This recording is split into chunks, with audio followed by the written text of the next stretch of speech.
শ্রী শ্রী মা বলেছেন, যে অগ্নি পোড়ায় সেই অগ্নি শুদ্ধ করে। জীবনের দহন সহ্য করে চললে কষ্ট হয়ে যায় অনায়াস। জীবনের পথে আমাদের অনেকবার প্রতিবন্ধকতার, অসফলতার, দুর্ভাগ্যের অগ্নির মধ্যে দিয়ে চলতে হয়। কিন্তু যদি আমরা আমাদের অন্তরের শক্তি, আত্মবিশ্বাস এবং শ্রী শ্রী মায়ের উপদেশ মনে রাখি, তাহলে আমরা সেই অগ্নির মধ্য দিয়েও অনায়াসে চলতে পারি এবং কোনো কষ্ট অনুভব করব না। জীবন হলো একটি অগ্নি পরীক্ষা, যেখানে আমাদের সাহস এবং শক্তির পরীক্ষা হয়। অন্তরের শক্তি খুঁজে পেতে হলে নিজের ভিতরে গভীরে যেতে হবে।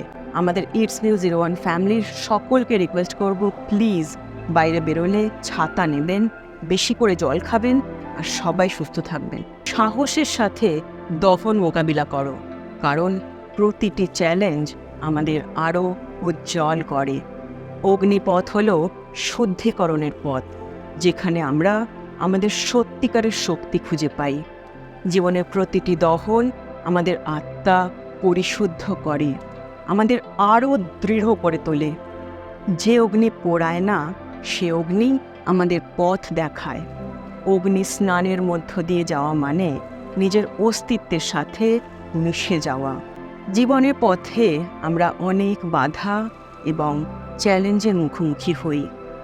এই বাধাগুলি আমাদের অভিজ্ঞতা এবং সাহস বাড়ায়, আমাদের আরও শক্তিশালী করে তোলে।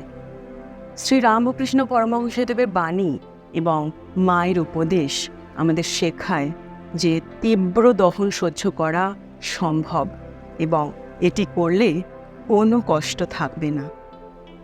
শ্রী শ্রী মা সর্বদা বলেন যে আমাদের অন্তরের শক্তি অসীম। যখন আমরা আমাদের অন্তরের কথাগুলি শুনি এবং আমাদের আত্মা দিয়ে কাজ করি, তখন আমরা যে কোনো বাধা অতিক্রম করতে পারি।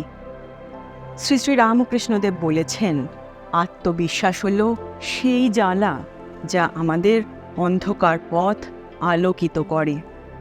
আমাদের আত্মবিশ্বাস থাকলে আমরা যে কোনো চ্যালেঞ্জ মোকাবিলা করতে পারি এবং সফলও হতে পারি।